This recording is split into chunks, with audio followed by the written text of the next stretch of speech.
Hey everyone, welcome back to the It's a Mind Game podcast. My name is Jade and Shay. I'm so rapt to be welcoming back Nina Silic, who is a women's health coach who helps women quit yo-yo dieting for good and find confidence once and for all. She joined us back on episode 24, where I guess the focus was more bodybuilding comps, HA recovery, weight gain, weight loss. And then now we're going to talk about the more juicy side of things, which is life after HA. Oh yeah. Oh my gosh. We were just talking about it where I'm like, it's a year ago since we did that episode. It's so crazy. Over a year ago. And yeah, we really talked about that side of the journey where, I was recovering from all of that. So I feel like I've done like the full circle, had it recovered, then like lost weight, gained weight, like you said, and then lost weight again, had a baby, lost weight, and now I'm pregnant with number 2. So we've kind of come. You've done like all the magical loops possible. And I think that's where I was so excited to have you on, because and we were saying this just before we started, it's a very interesting space when you sort of go through HA recovery and you learn all the tools to love and accept yourself, like 100%. But then you might also go, but I wouldn't mind losing a little bit of weight in a way that's not going to damage my hormones. And watching your, I guess, transformations over time. I was competing back when you were competing, and I remember meeting you, at an expo, goodness knows how long ago. But then I learned of you going through that weight gain process.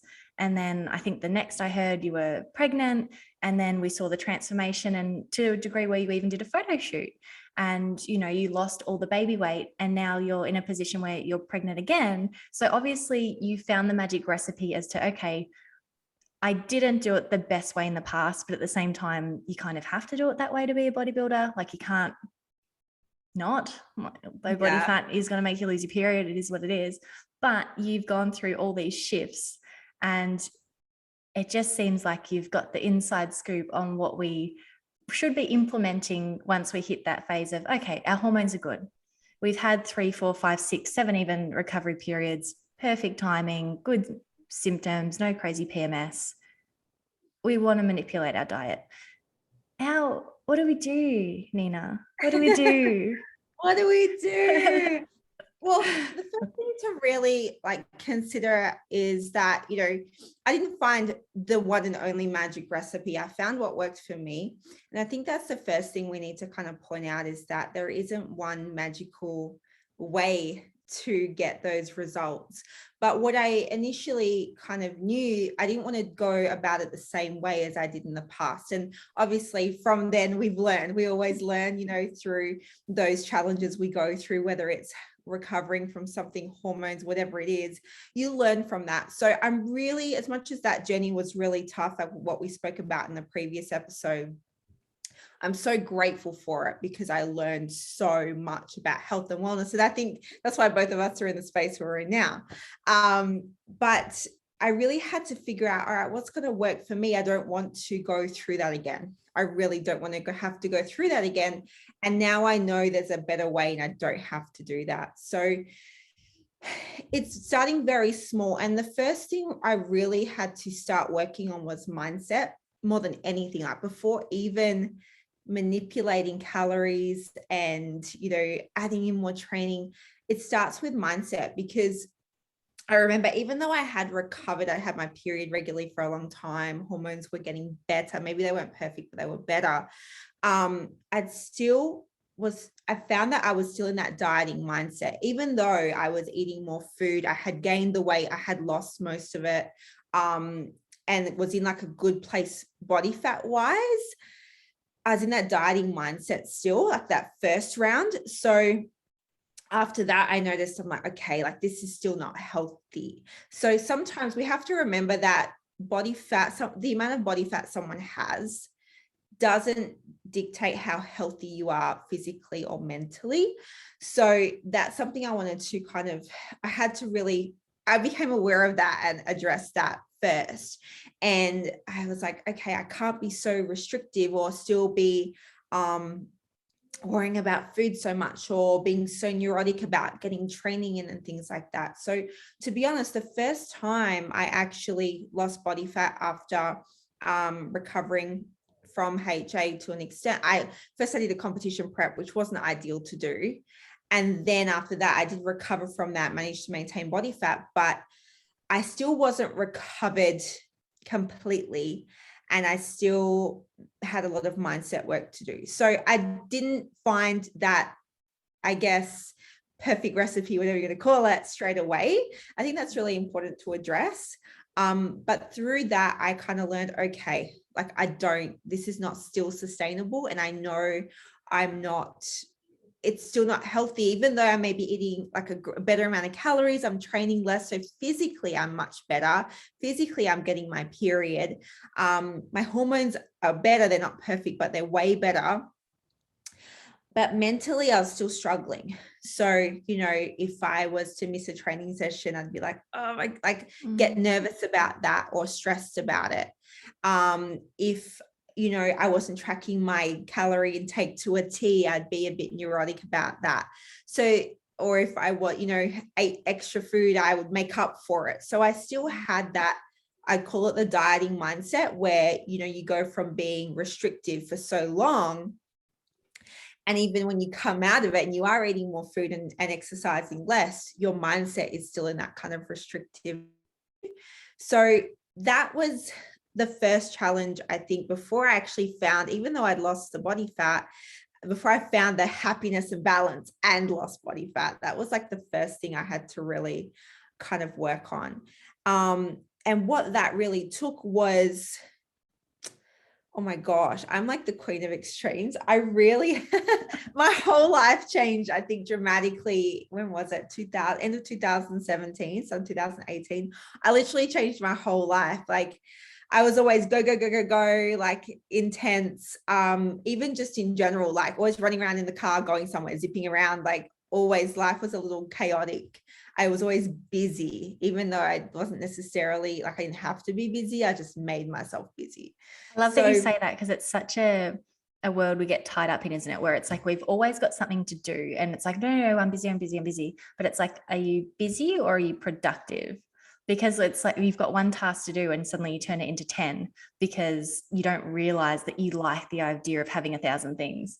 And then you recognize, hang on, I could have so much time if I planned out the order of things better, or if I just waited a day to do something instead of having to do everything right now. But in the moment, you kind of got that high of, I'm so busy, like, this is what makes me great, look at me go.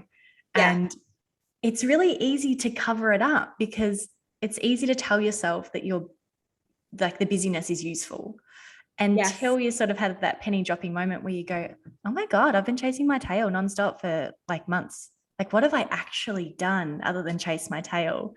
And then everything opens up and you realize you can actually do the same amount of things in half the time if you just hit pause for a moment and did some proper planning. Is that sort of what happened with you? You were just go, go, go, go, go. I'm so busy. I'm so productive. Blah, blah. And then something's happened and you've gone, oh my God, I'm wasting so much time. Yeah, yes and no. So yes, because I was that person, but I was also filling my day with a million things because I just felt like I had to. I felt weird doing nothing, or not even doing nothing, but just being still, or just taking a moment to meditate, or just to have some me time to relax. I found it really difficult to relax. And I think, looking back now, I did have a lot of anxiety that I was just covering up with being busy. So it's a whole other thing.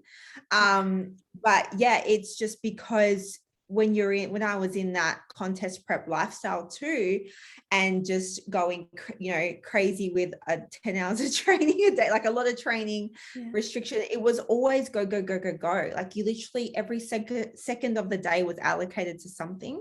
And I didn't know how to just be and just relax. And I felt like I was, I guess, wasting time doing that. But like you said, everything wasn't productive. Like, there were so many things I could have set a boundary on and said no to, because I had a hard time saying no as well. So it honestly wasn't until just after my 30th birthday, I just turned 30. And even though, like I said, physically I had my period for a few years, just that mindset side of things was still missing for me. And I was always go, go, go and everything like that. And I had never really practiced setting boundaries for myself. And I think that's a really big part of HA recovery. It's not just, hey, just eat more, do less. Okay, you get your period back. It's hang on a second. No, like stress, so much more stress come, even though that's a great starting point, stress and lifestyle come into it too. So I really had to start learning how to say no to people, which I always found hard because I was such a people pleaser for so long.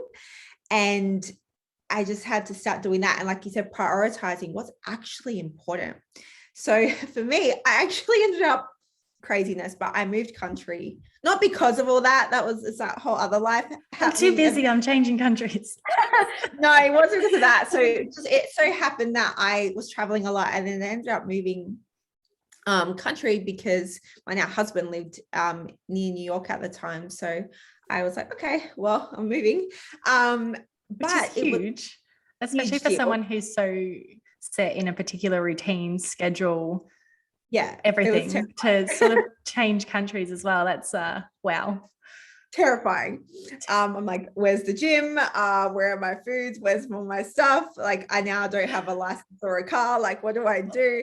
Like, it was pretty crazy that sense. But funnily enough, it forced me to slow down because I didn't have a million commitments all of a sudden, like a million people to, obviously not a million, I'm exaggerating, but a lot of people to please, or I didn't have a lot of work commitments. I didn't have just every little thing that I had initially where, you know, and getting caught up in social media, like I started becoming more present in the moments, and it forced me to slow down. And I think for the first few months I was there, I haven't slept that much.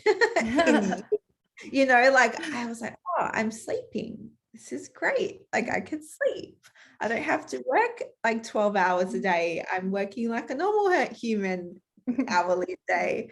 Oh, I'm making my own schedule now. Like this is great. Like where am I having downtime? And I just started to really slow down.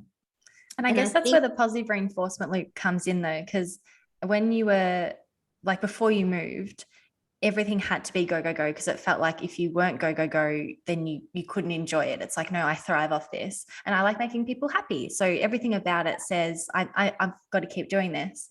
And then you've gone and changed countries. And no matter how much you try and fill up your schedule, there's just not that much to do for social reasons, work reasons, so many reasons. And then so suddenly it's like, all right, well, you're forced to take a minute literally to yourself and then witness, this is kind of nice. And you know, sitting and having a quick 20-minute nap hasn't resulted in anybody getting sick or dying or anything catastrophic. It's just a nap. Because that's what it feels like at the time, isn't it? It's like, I can't possibly nap. Could you imagine, like, I won't do 1,000 words over something that takes 20 minutes. But if you're forced to do it, you can actually recognize and witness, like, oh, this is actually kind of nice. I actually feel good about it. Maybe I should do this more often. I could fit into my day, and it didn't stop me from getting the things done I wanted to get done, and I feel better. And finally, I said to you, I'm like, I had a nap today. I feel good. So yeah, I've learned to nap. But yeah, absolutely. I think for me, so I think I would have figured it out eventually, but that was a really key thing for me and my personality. I was almost forced to slow down more, but I became more aware of that and how it was making me feel. So I'm really big on awareness now, like with mindset, and you can't change something you're not aware of. Mm-hmm. So for me, I feel as though me being go, go, go for so long, and that was like the last missing piece of the puzzle for me. I didn't have the awareness of that yet. Right. I was still working on finding that. So I really started becoming more aware of, all right, how's my body feel when I do this? How do I feel mentally? And that kind of started that snowball of becoming more aware of more things, which is great because I just wasn't. And when you're so busy or making yourself busy, it's hard to be aware because you don't take a second to kind of think about it. There's no time to think about it. So, you know, just started doing things like self-assessments, like you said, priority lists, and saying, hey, what do I need to feel good. Like, yes, I love training. The gym is great, but I can't just train every day. Like, I started training less because I just felt like, oh my gosh, I'm enjoying life more. Like, I'm enjoying. Did that seem really strange to you? Like, given your history where training had always been priority and something that made you feel good as well, suddenly having that sort of epiphany of, oh, like, one, it actually kind of feels nice to not train that much, even though it wasn't the most you've ever trained before. But it would have felt like, a complete whirlwind in regards to, this is really positive, but it's so weird to me that I'm enjoying it. Like, this is a weird world. Am I feeling okay? Like, did you sometimes question, like, is it? Like, I'm kind of talking here like it was a light switch, but it wasn't really. This took a little time. But so, and just to give some context, so for me, I used to use, yes, I love training, I love being healthy, but a big component of training for me was an escape as well for a while there. It kind of turned into a little unhealthy, not necessarily body composition obsession, but it was more like, that was the first part of it, obviously, with competing and that, and I got out of that, which was really good, but mentally, but it then turned into an escape from life or being busy or just whatever. It was like a little bit of an escape. So I would then train twice a day, no problem, because it was my time to kind of switch off from the world. But then that became, again, you become aware of these things and you're like, well, that's not really healthy either. Like, you want to train to feel great. You want to exercise to feel great. And you don't want to overdo it, because then that's not healthy. You want to find that balance. So yes, it was hard initially because I'm like, I have to go work out. But then, for example, like my now husband, he loves going to the movies. He's this huge movie fan. And we'd go to the movies like twice a week, because he's like, that's what I do. I love movies. I'm like, okay. The first, I don't know, however long, couple months, I would struggle so hard sitting there in the movie theater, watching a movie, feeling like I'm literally just wasting time right now. This is such a waste, right? And that's what my mentality was, because I was like, I could be doing this. But after a while, for example, like just something as simple as going to see a movie, I was like, wow, this is so nice. Like, I'm actually really enjoying this. Like, I can't do anything else. I can't be on my phone. I can't do anything. I just have to sit and enjoy his company and the movie. And it helped me start, again, little things help you become more aware. And I just started really wanting to enjoy life more, to the point where, like I said, I don't know why I do things in extremes. I used to, not now.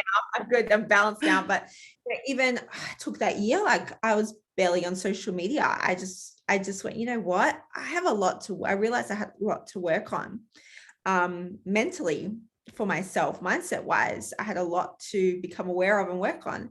And I even realized, like, oh my gosh, like social media is becoming really toxic for me. I'm not on there.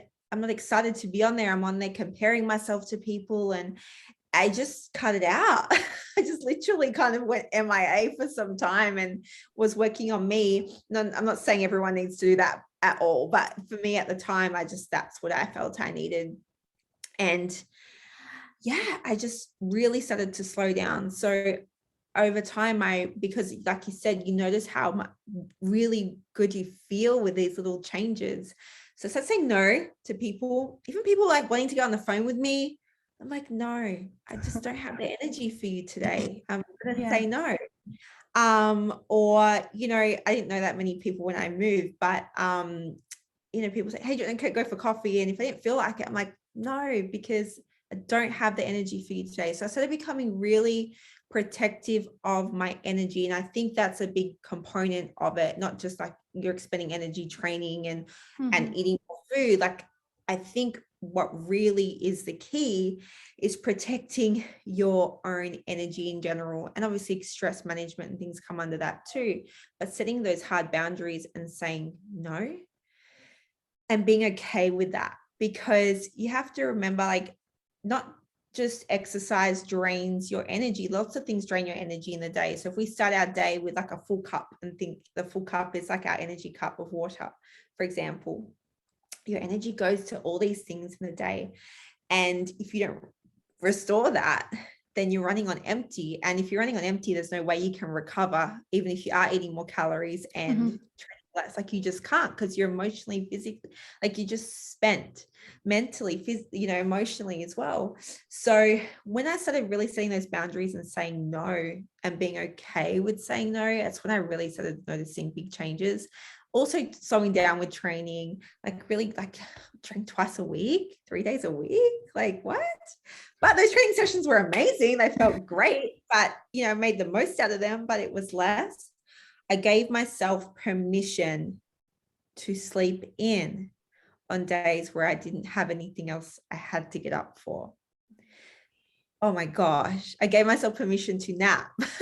Permission is a huge thing, isn't it? Especially coming from the people pleasing place, where it's like you generally make decisions based on, like, to a degree, what's going to impress people. Like it's good to say that I'm up at 6 a.m. 7 days a week, regardless of having a to-do list or not. I get up at 6.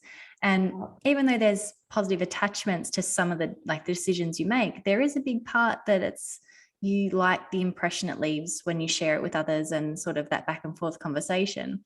And, if you're sort of aiming to get that response from people, telling someone you chose to sleep in, it's kind of a dead end conversation. But it's actually something that's really soul fueling. It's like, if you need to sleep some extra, you absolutely should give yourself permission to sleep extra. And it's no one else's business what your sleeping patterns are. But it's that idea of, I give myself permission. When I bring it up to people now, like, you can tell how foreign it is. It's like, no, just tell me what to do. I'm like, yeah, but I'm not actually helping you if I tell you what to do. I really need you to tell yourself. And it is such a tough task. And that's where it does take time and conscious observations, like what you said. None of these things just happened. It was more of a, you decided to sleep a little extra and then witnessed, that feels kind of nice. Maybe I'll try it again in 2 weeks. Oh, look, it's still kind of nice. And then by noticing those positives, you start to be more willing to explore it. It's like, well, what else can happen if I start saying no? What else can happen if I only train 3 days a week? And rather than being spooked of trying new things, suddenly it's coming from a place of exploration. And it's sort of exciting. It's like, well, how good can I feel if I just give this a go? And if I don't like it, I don't have to do it again. But if I do like it, I just stumbled on something really important. Absolutely. And I think the key word is permission, and giving it to yourself, because at the end of the day, we're all in control of our own choices. And whether you choose to eat something or not, whether you choose to do that workout or not, whether you choose to sleep or not, it's completely up to you. But you have to give yourself permission to make that choice. And that's what I never used to be able to do. Like, I used to just think, I have to do this. I have to do this. Like, and I'm like, there was no one to tell me, like, who's telling you to do that? Like, no one is telling you to do that. You're doing it to yourself. So, it comes to a point where I'm like, oh, I wish I had a mindset coach during that time. It would have just saved me so much time. But it was really also cool to kind of start to notice these things on my own initially. Yeah, like that permission to start doing those things. Oh my gosh, like there's no rules, you don't have to be a certain way. And then that really kind of led me to understand what made me happy as well, because again, like people pleaser, always saying yes to everything.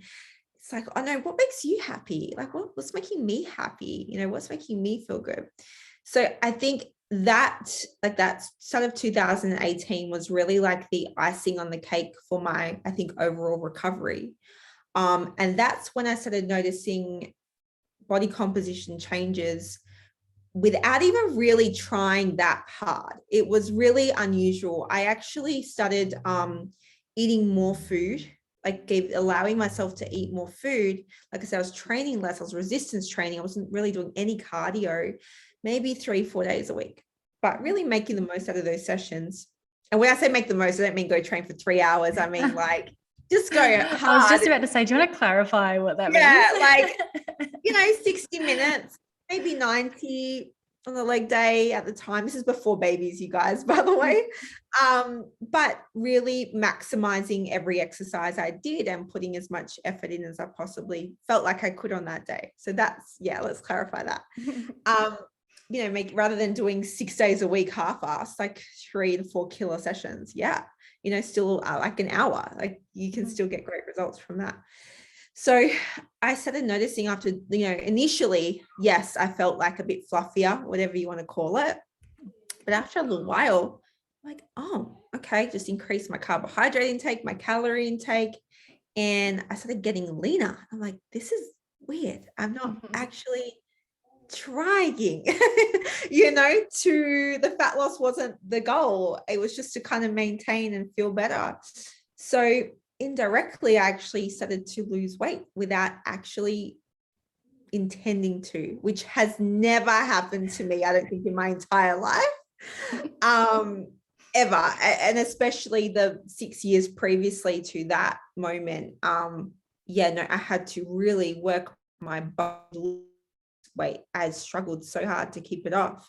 I felt like if I looked at high calorie foods, I would just gain weight, like that kind of thing. So that was really probably like, a good 6 months after, like a good 6 months of working on that mindset and really slowing down, even though I had done the work prior to recover. And I was like, yeah, I'm recovered. Like I thought I was, because I was getting my period and all those things. But the struggle, and I had lost my body fat from when I gained it, obviously, but it was a struggle, that initial like couple of years to lose it and keep it off. I still had to work my ass off. I still had to be restrictive. I still had to do all the things that weren't a lot of rules. Exactly. Yeah, like very intentional training, food. Yes. And no permission to kind of derail from that. So it was really like the first time where I felt like I had food freedom. And we were going out and eating. Like I love eating out, I was still tracking my calories, but not like crazy, estimating just to get an idea of my intake at the time. And some weeks I would eat more, some weeks I'd eat a little bit less, other weeks I would train more, other weeks I would train less. I was really, for the first time, focusing on how I felt and kind of just having a little bit of a guideline, like making sure I get enough protein, making sure most of my diet was whole foods, etc. But I was probably eating more, I guess, fun foods, I like to call it, like pizza and things like that, than I'd ever have in my whole life. Because I used to be like so clean, like whole foods, whereas I let myself relax a little bit. I still probably like 80% whole foods, 20% just the fun stuff. But it was just so nice to have that balance. I was going out and we were doing fun social things, like when I felt like it, or, it was like, wow, I'm actually living. This is great. And my body is changing, so that was actually incredible. I wasn't feeling exhausted all the time, because that was one thing I could never kick. Like I just felt always fatigued, so tired. And I think it really came from not just physically tired because of just extra exercise, but it was mentally, I was just always so drained. Whereas I just felt really good and energized. And I'm like, wow, I've never really felt like this. So it was really interesting. And it had such a big play out, like, because people sort of forget that the food's so much more than obviously just that calories in, calories out situation. And so many things that you say, I start grinning and smiling. So I'm like, oh my gosh, I can relate to that. I feel like the same thing, especially when you mentioned the movie situations. My husband's the same. And when we first started dating, oh my gosh, it was like pulling out my teeth. I'm like, you're gonna make me sit here and watch another one? Like, oh my goodness. And still to this day, I remember the first, it took a while before I could enjoy the movie. And sometimes he would reference the movie like 2 weeks later and say a line from it. I'm like, oh, what's that from? Like, we watched it 2 weeks ago. But because I was so busy thinking about what I could be doing, if I wasn't watching the movie, I've got no idea what I watched. Yeah, me too. And I look like a crazy lady. He's like, we sat in a cinema. I'm like, yeah. Like, I was next to you, but my mind was like 2 doors down. It's so hard to switch off. Like it's like, and I think back to what you were saying. It's like in hindsight, that was really good practice for me, because I mainly watched the movie for him because he wanted to watch a movie together. I never would have chose that by myself. Yeah. But it did get to a place where, it's kind of nice to just sit here and watch a big screen TV for an hour and not think about stuff. And it took ages to get there. But it really did help, like kind of almost being forced to sit in a cinema and, as you said, not turn on your phone or not do all the things that you could, go up, do dishes, put laundry on, just sit. Right. I love that you brought that story up, because I still look back now and go, oh, you crazy cat. Like, it's just a movie. And now I love it. I'm like, when are we watching a movie this week? Like, we still go every week. And I love it. It's so fun. Absolutely. And then I was just thinking about how you said with food, how you were so tired all the time. And I know that's something that I've definitely witnessed through like clients as well as myself, is that when you're always forcing yourself to just go, go, go, go, go, and you're not giving yourself permission to rest. And I'm talking outside of an eating disorder. Like this isn't when we're deliberately eating to refuel, like outside of that, is that you actually end up leaning on food so much more because you are tired. And it's like, oh, if I just have a few bites, it'll pep me up for an extra hour and then I'll be okay.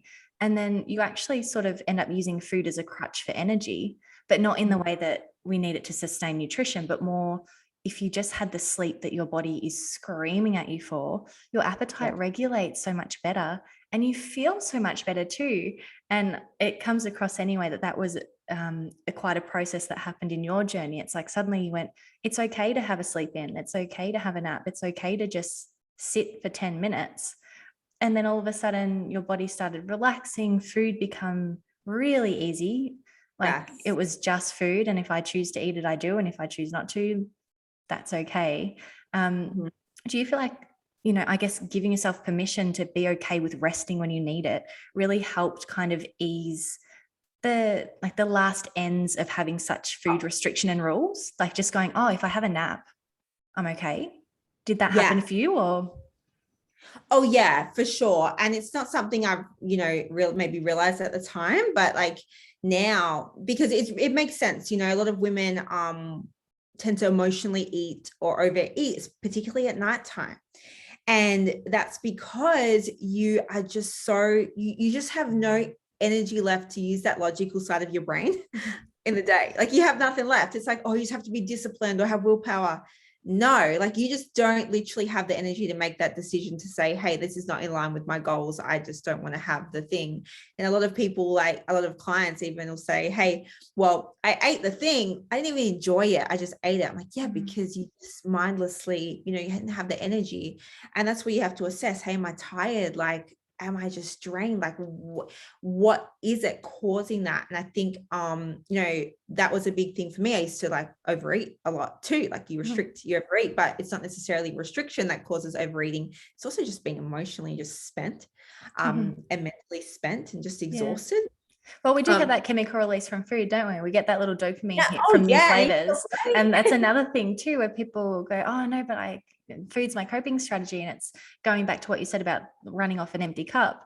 It's like sometimes you're also going to food because you're just not protecting your own emotions. And linking back into saying no to coffee dates. As much as we love our friends and family, some of our friends and family are high demand. Like they need you as their counselor, and that's okay. But you need to pick and choose when it's a good time for you to be their counselor, because there's times when you're got nothing left and then you see them and then you leave and you feel horrible, and it's not their fault, not at all. But it's just, you didn't choose the timing wisely, where you could go when you're feeling great, give them all the chitter chatter that they need, and then you both leave feeling wonderful. Yeah. So I'll tell you what I really was a big thing I noticed since changing that, my digestion. So I used to really suffer a lot of bloating. I thought I had a lot of food sensitivities. Obviously, like nothing I could prove in a test, but I just, you know, I just felt a lot of discomfort and bloating and things like that all the time. And I just thought that was, I've just been, you know, hormones and things like that. But when you're like, go, go, go, go, go all the time, you're in that fight and flight mode. So your body actually can't digest properly. And then once you can relax and have that time to, like you said, protect your energy and just have some time for you and slow down, you become, you can spend more time in the rest and digest state, where you actually, I can digest this food. So honestly, now I feel like I have a stomach of steel. I can literally eat anything and not really get bloated. I feel like you've put it to the test the way you said a stomach of steel. Right? Like most stuff, right? Like I used to avoid dairy and things like that because I'd freaking look at dairy and be bloated. You know, I can eat pretty much what I want now, except for pizza. Like you can't eat pizza and not be bloated. Like, come on, all the sodium. But you know, for the most part, like that's a huge thing. I've noticed my digestion has just improved over the years tenfold just from slowing down. I don't really eat. If anything, I eat worse than what I used to. in terms of healthy food, like obviously I eat healthy food choices, but I'm very much more relaxed when I want to have a treat or pizza or whatever. I have it. I'm still balanced, for the most part, and still getting enough nutrients. But I eat more of, I guess, the junkier kind of foods than I ever used to, because I used to eat none of that, right? Too. So I can handle that no problem. I'm not cutting out foods. That's something that was a big thing I've noticed, changing that, because you're letting your body just have time to be in that state and relax and rest and digest, So it definitely can impact you in so many different ways, but that was one big thing I definitely noticed. So well, I guess another thing with the food rules and things like that too, and that's where I guess people underestimate how much your emotions can play with your digestion. Because if you give, say, a chocolate bar as the example, back when you were competing, a chocolate bar wasn't just a chocolate bar. Like, it was sugar, it was calories you didn't need, insert the 1,000 reasons why you shouldn't be consuming it, even though the one reason was you just really like chocolate and really wanted to have it. But there was so much stress, like so many things involved, that when you ate that, it was really hard for you to actually just relax and enjoy it, because you've got a list of 100 reasons why you shouldn't, and just one reason of I want to, versus you finding this sort of chilled out state where I'm having the food because I feel like it, I want it, like happy to be here sort of situation. And the profile of the food hasn't changed one little bit. It's the exact same chocolate bar, but the emotional state you're in when you're eating it is so different that your digestion is completely different. And there's quite a few people who promote, and I wonder if this is something you do too, is literally mindful eating, where it's like before you sit down for a meal, just take 2 minutes to take some breaths. Just, what chair are you sitting on? What can you feel under your feet? What can you smell? What can you hear? And really literally get centered. And some people are going to listen to this and be like, oh, this is the woo-woo, because I've got a few women in contact with me at the moment that hate woo-woo. So this is for you. But it's not a woo-woo thing. It's like, you'd be surprised how much your digestion changes if you just let your body find a little steady state or a sense of calm before you eat. And also how much you can calm your mind down if you're in a position where you do have an eating disorder and you're challenging food fears. It's not even just for a general digestion thing. You can take so much control over your body and your mind just by slowing down and giving yourself literally a minute. Yeah, absolutely. And that comes down to, whether you're in flight or rest and digest. And for those people who think it's woo-woo, actually it's not, it's scientifically backed. So, like some things, when it comes to mindset, we do have a little bit of woo-woo, but there is a lot of it that now has scientific evidence that it actually works. Or, there's enough like evidence with, with observation that we see, oh, okay, that actually works. And different things might work for different people, but creating that ritual around food and around eating can make a huge difference to somebody. Let's say you're always like overeating, or maybe you're overeating because you're not paying attention to what you eat in the day. You don't feel satisfied. Whereas if you just took those 2 minutes, like you said, to, all right, let's sit down, look at my meal, sit at the table, no technology on, and actually think about what I'm consuming. What's the texture? What's the taste? How's it smell? You actually may feel more satisfied, and then you won't want to go and eat like, I don't know, 10 chocolate bars after that meal, because you feel like you just didn't have a meal and inhaled it, or you don't want to overeat later. So it can make a big difference in a lot of people. I've seen it happen with clients as well. So yeah, absolutely. Like, oh, we can go into a whole other new podcast coming up. But being mindful in general, mindfulness is something that people, kind of think is a lot of woo-woo, but it really is not. No, but as you said, there's so much science backing it. And I think it depends on what you look at. If you're looking at the Instagram pages that are your spiritual crystals and all that sort of thing, they're going to use the same principles. But the thing is, as you said, like, there is a lot of research out there that suggests that these practices are really beneficial to all of us, male, female, and of all ages. And I love that you said a ritual around food, because I find that women and men who have lived any kind of meal preppy kind of lifestyle for a prolonged period, food becomes more of just a task. It's just something that I do during the day. It's pre-packaged. I don't even pay attention to it because I don't need to, because it's like the size is already dictated for me. Yeah. The hours until my next meal is determined. So by default, you kind of shoo away all of the things that are really important when you eat. And when you start to take a moment to actually explore what you smell, what you taste, texture, literally what exactly am I eating? One, you get way more in touch with your actual satiety, and when you are starting to feel full, are full, or need more to eat. But it's quite amazing how a lot of people also recognize that there's meals they've been eating on autopilot that they don't like. But because it's just set, they're like scoffing it down and breathing it in, as you said a little bit earlier. And then you make them just really, like, literally eat this meal as slow as you can. Tell me every little thing that you can taste and crunch on. And suddenly they go, oh, I don't oh like my it. God, I don't like it anymore. And it's funny how like lack of attention can make those things happen. Or as you beautifully said, you know, it can also make you enjoy your meal so much more that you're not looking for other foods, because it's like, oh, what I just had was delicious. That's exactly what I needed right now. I have a motto around food. If it's not I want to keep it clean language here. If it's not a heck yes, it's a no. Because a lot of the time, you know, you might just eat something because it's there, or because you emotionally feel like you want to eat it, and afterwards you eat it and you're like, oh, I didn't really enjoy that. Like, for example, dessert is a big one for a lot of people. I don't really like cake, right? For example. So cake for me is usually a no, unless it's cheesecake. Then I'm like, it's a yes.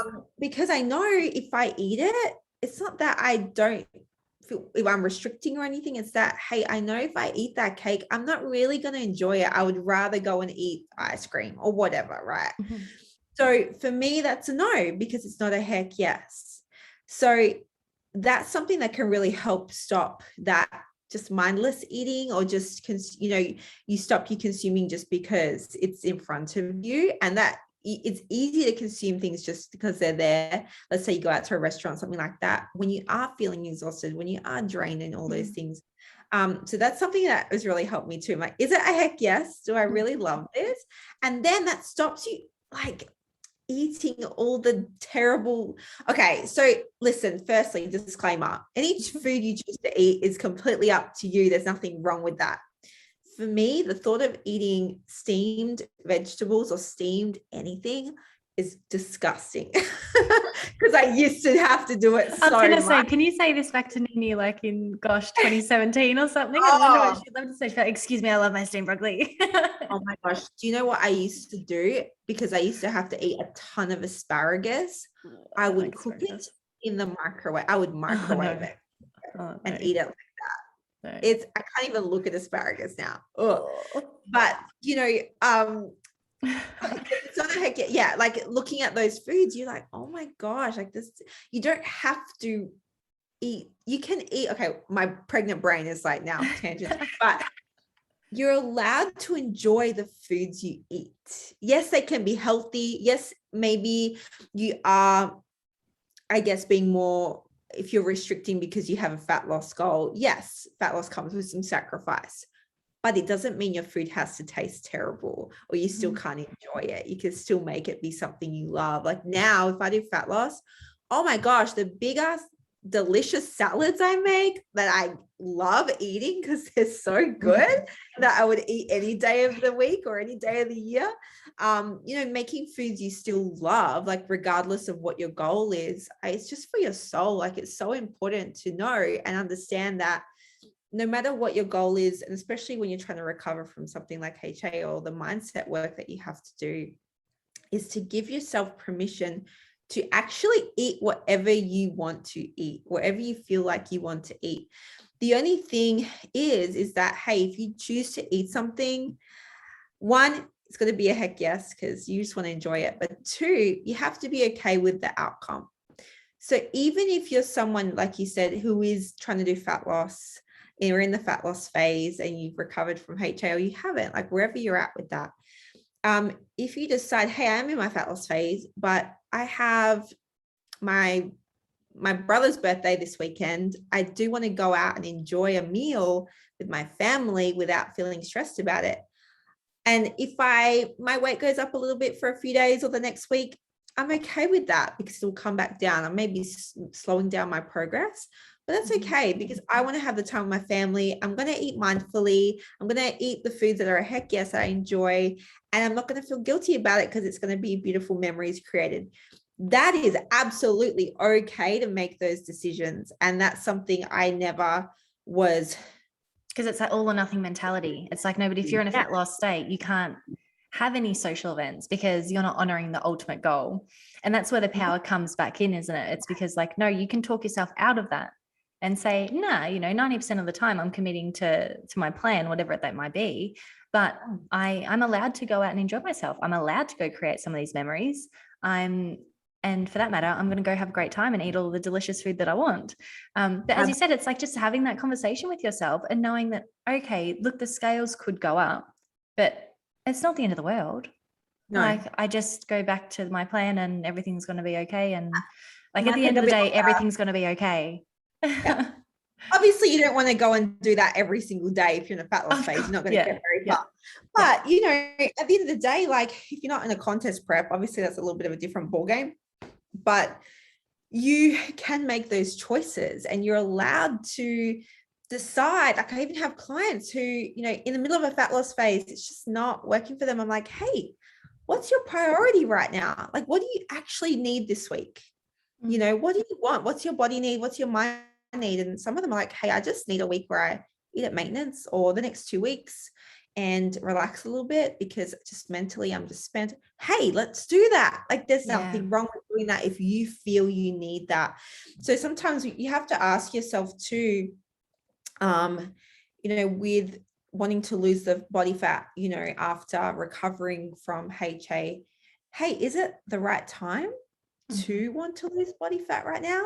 Because you wanting to make a change with your body composition, there's nothing wrong with that. You're allowed to feel great in this healthy state and feel energized, but then you're also allowed to say, hey, I do want to be a little bit leaner. Like I'm okay with that. But, you want to make sure that goal is because of a good reason that's for you, not because my husband thinks I should lose weight, or in that case and that's where the emotional attachment comes into it, the emotional attachment comes into it, isn't it? Because it's true, you can absolutely be confident and love yourself at any size, like easily. No worries, there's literally no rules. That is totally fine. And you might find you fluctuate and have times where you're a little bit heavier on the scale and times where you are leaner, and that's okay too. There's nothing wrong with that. I'm all about loving yourself at any size that you're at. Absolutely. Like that takes work to do, because if you don't put that work in, then you won't be happy at any size. Well, I guess, and that links into the HA recovery thing though, because it's like, all right, let's say you've gone through like the textbook processes, eat more, train less, but as you sort of said in your journey too, you hadn't gotten through all the mindset stuff yet. That sort of come later. And if you go through the whole process only to go, I need to lose weight to be happy, it's like you haven't learned the lessons. No. And if that's your motivation to change your physique, you really need to do some more work, because like the happiness isn't in the body shape. Like, yes, you've got the ownership to do it. Absolutely. But what makes you want to feel that way? Like what really is going to happen when you reach that desired weight or shape? And is it even realistic? Because sometimes it's got the idea of, well, if I'm this size, everything about my life will fall into place. And because we've lived that way for so long, we jump out of it for a short period of time. It's so easy to revert back because we haven't practiced that. And that's where I find it so important. It's like, well, what's the real cause of this weight loss goal? And how drastic is it? And even as you said about the food side of things, you're not doing a bodybuilding prep. You don't need to jump back onto chicken, rice, and broccoli. You can have delicious, tasty food, enjoy the process, fuel your soul, and, have the changes that you want to see. But it's so much more than just that surface decision to drop weight. Have you found that, especially if you've worked with women that have sort of gone through contest preps and things like that, or not even a comp prep, but just a severe weight loss journey and pretty intense on the way of really strict with food, that they find it difficult to understand that you can actually get results that you want in a way that facilitates eating delicious food, like having a slice of pizza or only training 3-4 times a week, because for so long it's like, no, but you must have this kind of meals and you must train morning and night, cardio in the morning, weights at night, 6 days a week. And you try and present them this and they go, are you sure? Like, I'm not sure that works. Do you have those kind of conversations with women where they're like, you're lying to me? You're lying to me. I know this, you're telling me you do this, but are you sure? Are you secretly doing 3 workouts a day, Nina? Is that what's happening? All the time. Oh my gosh. And yes. So typically, like if someone comes to me and they want to do fat loss, but I can see they have that dieting mindset still, or they're really in not a great place mindset wise, or they're struggling they have a negative relationship with food in particular, I prefer not to start a fat loss. I talk them through and say, hey, I don't think it's a good time. We can do fat loss for sure at some point. But let's start with just maintaining your weight right now, but let's give you some more food freedom. Let's reduce some of that cardio. Let's get you from training 6 days a week to 4 or 5. Like, let's just kind of look at, hey, what's your ideal lifestyle? What do you want it to look like? What's going to make you the happiest aside from weight loss? Like, what do you want your ideal week to look like? And once we get there, okay, now you've learned the skills to do this. Let's tackle the fat loss, because that's actually the easy part, if that makes sense. Like, losing body fat isn't rocket science. You're in a calorie deficit. It's simple on paper, but when we have to try to work out a strategy that works for someone's lifestyle and help them be compliant, how do we get that person to be compliant, or figure out a strategy that helps them be compliant? Like, that's the hard part. So yes, those conversations are had really often of, hey, why do you want to lose the body fat? That's the question I always ask. 100%. Like you were saying, you have to figure out the reason behind it. If it's, well, I just want to look cute on the vacation I'm going on the holiday. For who? For who? Like, that's not a good enough reason. Or I just want, if it's well, I feel really heavy right now. I struggle to run around with my kids, and I want to be a good role model for my kids and live a healthier lifestyle, lead by example, and keep up with them when we're running around at the park. Yes, that is a great goal, right? That's a great reason to want to lose the body fat. Or I know my health isn't that great right now in terms of, some of my health markers, and the doctors recommended I lose a little bit of body fat. Okay. Yeah. Or I just want to feel sexy for me, that's probably the most empowering one, isn't it? It's like you've got the ability to chase after your kids. You've got, okay, you've had some concerning blood work, needs attention, but it's always like, I just love to look in the mirror and feel fantastic. I just want to feel great. I just want to feel great. Like, and, then realistically, I'm like, well, the number on the scale, does that matter? Does it matter what that number says if you feel awesome? Yeah. Not really. So yes, we can change body composition, we can tackle fat loss, but you might have a number on the scale that you're like, I want to lose, 5 kilos. There's the attachment to the number. Yes. Yeah. And it's like, but your view of know? Yourself and how you feel isn't a number. Yeah. No. I love that you do that, because I find that is a very penny dropping kind of conversation. It's like, well, if it's all going by feeling, and that could even be just how you feel in your favorite outfit. It doesn't have to be emotional. It can be actually like how you're presenting yourself. That's not numbers. It's very emotional. How you feel, right? Yeah. Not what you think other people are perceiving you as. Not because I want to go out and I want other people to think I look great. No, we want you to feel great, right? Like that's where it has to come from. So yeah, absolutely. And I got a key part sort of when you're talking with clients about their motivations for weight loss. It's sort of, I guess, at the core of it is, if you're losing the weight to fix your lifestyle, it's a hard no. But if you're fixing your lifestyle and the weight loss occurs, like that's the magic. It's like the weight's got nothing to do with it. It's like, what are you not happy about in your work, relationships, just literally daily activities? And once we can sort of correct all of those things, then the weight loss kind of happens, because you're in such a good place to make good decisions versus being really unhappy and you just always go to deprivation or pain, or, it's just such a a negative space to be in versus, you know, that whole lifestyle side of things. And I find that it really is, once you've experienced it, it makes sense. Because I think about hindsight and I'm like, if I heard this stuff, I just would be like, yeah, are you sure? I'm just not sure about this, guys. It's nothing magical. So it's not like, okay, do calories not matter? Yeah, they still matter. Your intake matters. But what happens is if you spend time eating more food, that's obviously the first step. So you improve your metabolic rate. You reverse those adaptations that happen when we do fat loss, but also you're taking the stress out. You're becoming more aware of what you need, and stress is a huge component of seeing, obviously hormonal adaptations, other adaptations. Our body goes into fight or flight, and then not just that, but like then your body, we're actually helping your body adapt to more calories, less training. That's what's happening. Your body is very adaptive. So if you spend a long time training for hours and hours a day, eating very little, that becomes your new normal, your new baseline, because your body wants to be in that homeostasis, that happy, balanced place. So it shifts it. So we're trying to shift it back and you can actually improve it.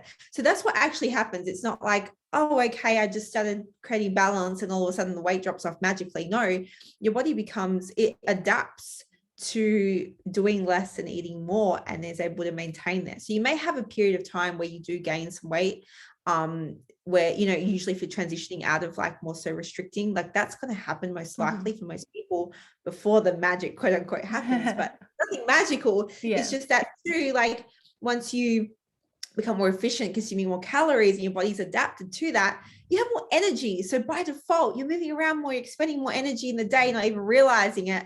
And you start dropping weight, so there's a lot of things that happen there. I just want to kind of point that out to everyone. Hey, it's not a magical thing. It's that just the way your body is working is a little bit different. And you're just expending more energy doing less. Yeah. If that makes sense. So by default, you're eating more, but you're still burning more because you're energized, you're doing more things, you're fidgeting more. Like all these. You're more excited to do all kinds of things. Like it doesn't even have to be exercise. It's just the idea of going for a walk or dancing around in your kitchen or like exhausted. Really. Yeah. Absolutely. I know we're starting. Well, we're a little bit short for time. We can talk forever. I just wanted to run one more thing by you before we wrap things up, because I'd love to have you back on. Just because of what you said, the body adaptation. I know we need to. The body adaptation side of things is that it's becoming a more common phrase now, minimal effective dose, where once it was always do as much as you can, as often as you can, for as long as you can, like burn the candle at both ends. That's where success is. And there's been a really big change of pace now where it's like, no, how much food can you eat? Like, let's maximize your calories. Let's minimize training as much as possible. What results can we get? And then if we need to tweak things, as you said, like we still need to be in a deficit to lose weight. Like that's never going to change regardless of your lifestyle factors. It is what it is. But it really is learning how to not be so aggressive with the process and go, okay, well, how can we make sure we're eating as much as possible, training, minimally, so you can add on if you need to, but having a much better basis that you can maintain a happy, healthy life and still have the results that you want. Like that's sort of where we're heading now, rather than this super aggressive space. Which I love, which is perfect because it's so true. I even have a client that comes to mind right now. She said, I think we're about like 12 weeks in with her. And she's like, this is my last resort. Like I can't lose weight. And after the third week, she's like, I want to quit. It's not working. I'm like, you just started, for one, just figuring out where you're at. And two, we're not doing anything extreme. You're still actually dropping, like the scale wasn't moving. But if you looked at her photos, her body composition, clearly, it was so clear it was changing and her waist was dropping. So, and we were doing obviously minimal. And I'm like, where do you not see the progress? She's like, the scale. I'm like, yeah, but how do you close all these things? We're not going fast, we're not going slow, but you're making changes. And then now, we've made some significant change with her, just taking time, and doing it at a moderate pace where she doesn't feel like she's killing herself. And she's like, wow, I can't believe I've achieved these results so far. And if I was to do this on my own, I would have given up after week 2 or 3. Yeah, that's because amazing. it wasn't drastic enough, right? So it's what it comes down to, I think, is having patience and consistency for people and giving yourself time. Because let's say you are in a fat loss, for the most part, you're not really going to notice the changes until about usually I see the magic happen in people about week 8 to 12 is when they go, oh my gosh, I made a huge change. Whereas I'm seeing the changes the whole time and I'm pointing them out, but they're like, yeah, I don't feel like much has changed. And then about 8 to 12, oh, I see it, so it does take time, but also, allowing yourself to say, hey, do I have a time limit? Sometimes we need a time limit. Sometimes that has a really good purpose for some people, but you just don't have to do anything extreme. You just need to be patient and allow your body to make those changes. It's going to happen. Some weeks you're going to lose fat. Yeah, because it's so easy and like regardless of where you started, to just, if you've got a weight loss goal, and it could be the first time you've ever dieted, it's just you get so excited to make a change that it's like, I should also drop 2 dress sizes in one day. And then, as you said, and if you were to do that, like, you're not maintaining that for a very long time. Like, you're going to get sick from that. You're going to get very tired and exhausted, and you're going to yo-yo back and forth, which is like we see all the time. But if you can be patient and just honor the process, and as you said, like, just small gradual steps, and the people around you might notice and you don't, because you're looking at yourself all the time. And then you just commit and trust the process, which I guess is just like HA recovery, trust the process. Things happen, but they don't happen with the snap of a fingers. And just trusting that and knowing that having faith literally in the steps that you're taking will get you the desired outcome. Yeah, absolutely. It's like we all just want that instant, like you said, like do more, do everything, but really now it's that minimal dose. And what's one extra week of waiting to see what your body does? What's the difference? What's that going to do? Like, just wait that extra week before making any drastic adjustments. Especially if you're thinking about quitting too, because it's like, all right, well, quitting's definitely going to send you backwards. But giving it, as you said, one more week, it's like, well, you can really only get a better result, really. Like, and like giving it a week. And why would you not want to feel happier and healthier, taking it a little slower, and still being able to give yourself grace and go do the social things or choose the foods you love, or, and it might take a little longer, but what is an extra month or two in the grand of things? Like, it's really nothing. And that's when people instant, I need it.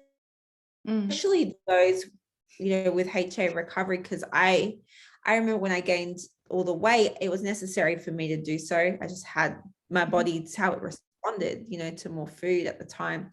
But I knew it was necessary.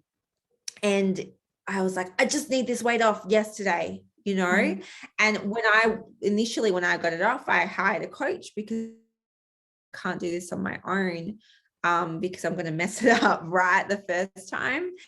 And it took me like 7 months to get the weight off. I had think about 15 kilos to lose, but it took 7 months. Like, that's a long time. But I was really flexible in that time. I would eat out. I would, I didn't feel miserable like you were living. Yeah, exactly.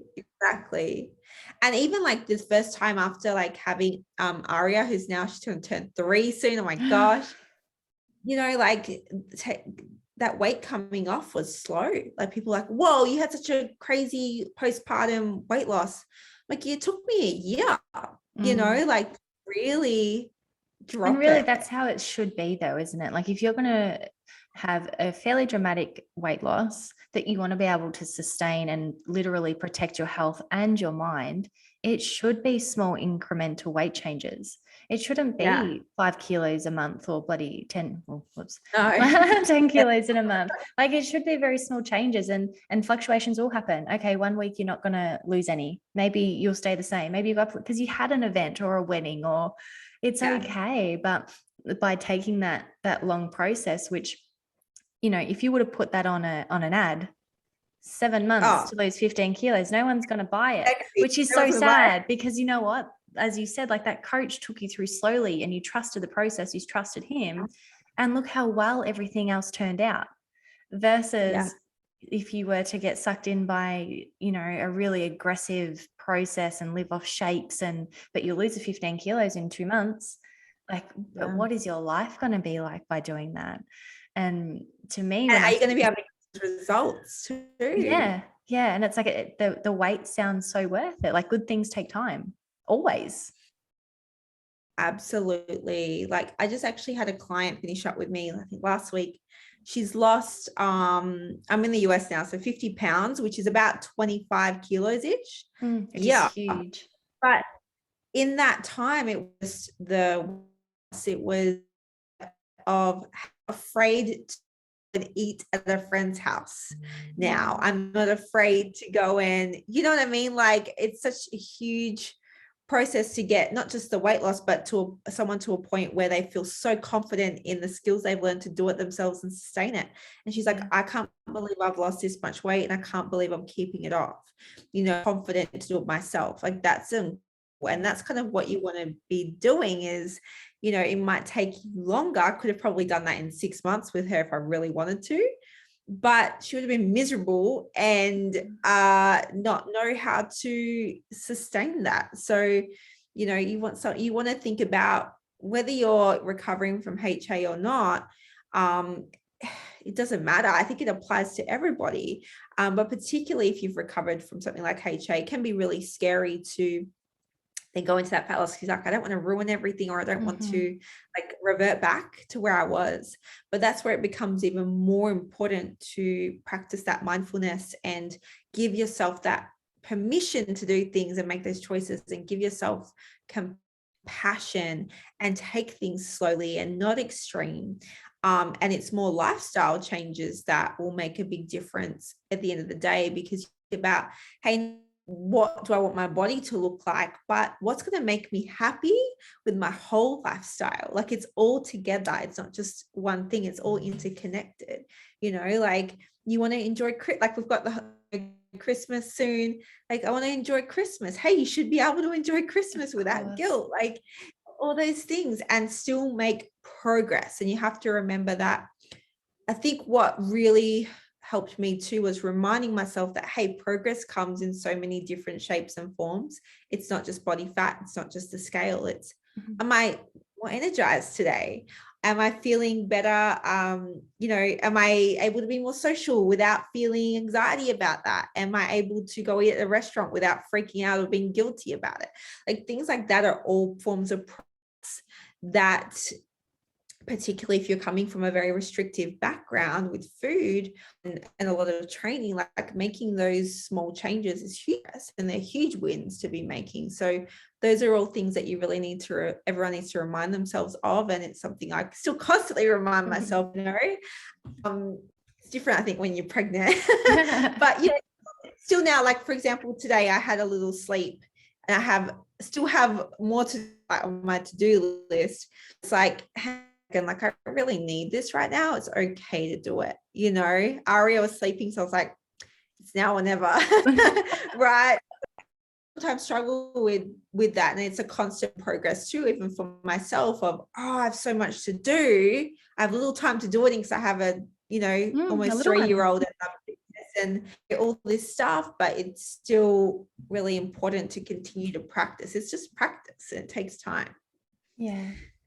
And or even on that nap front, it's like, well, you could have worked through that time as well, but after having the nap, if you were to stay awake like an extra 20 minutes, do whatever you're going to do in that 20 minutes, you're probably going to be more efficient anyway, because you just you know, than being so blank and especially pregnancy tired, it's something else. It's like it really dominates. It's like you can't push through, you just can't, you have it's like shut down, sit.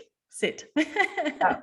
Exactly. But, thank you so much for coming on and sharing all the words of wisdom. And even the way you describe the processes that you take to your clients is a testament to how caring you are towards them, and how you take such a personal approach into actually witnessing, you know, what their life is actually like. And it sounds like you take a lot of pride in, you know, not just getting them the results that they want, but to allow them to feel empowered. And especially that last woman you spoke about, training wheels sort of come into my mind, where it's like you were the training wheels for a little while, and then you've taught her all of these fabulous skills, and now she's got confidence to make food decisions now and exercise decisions.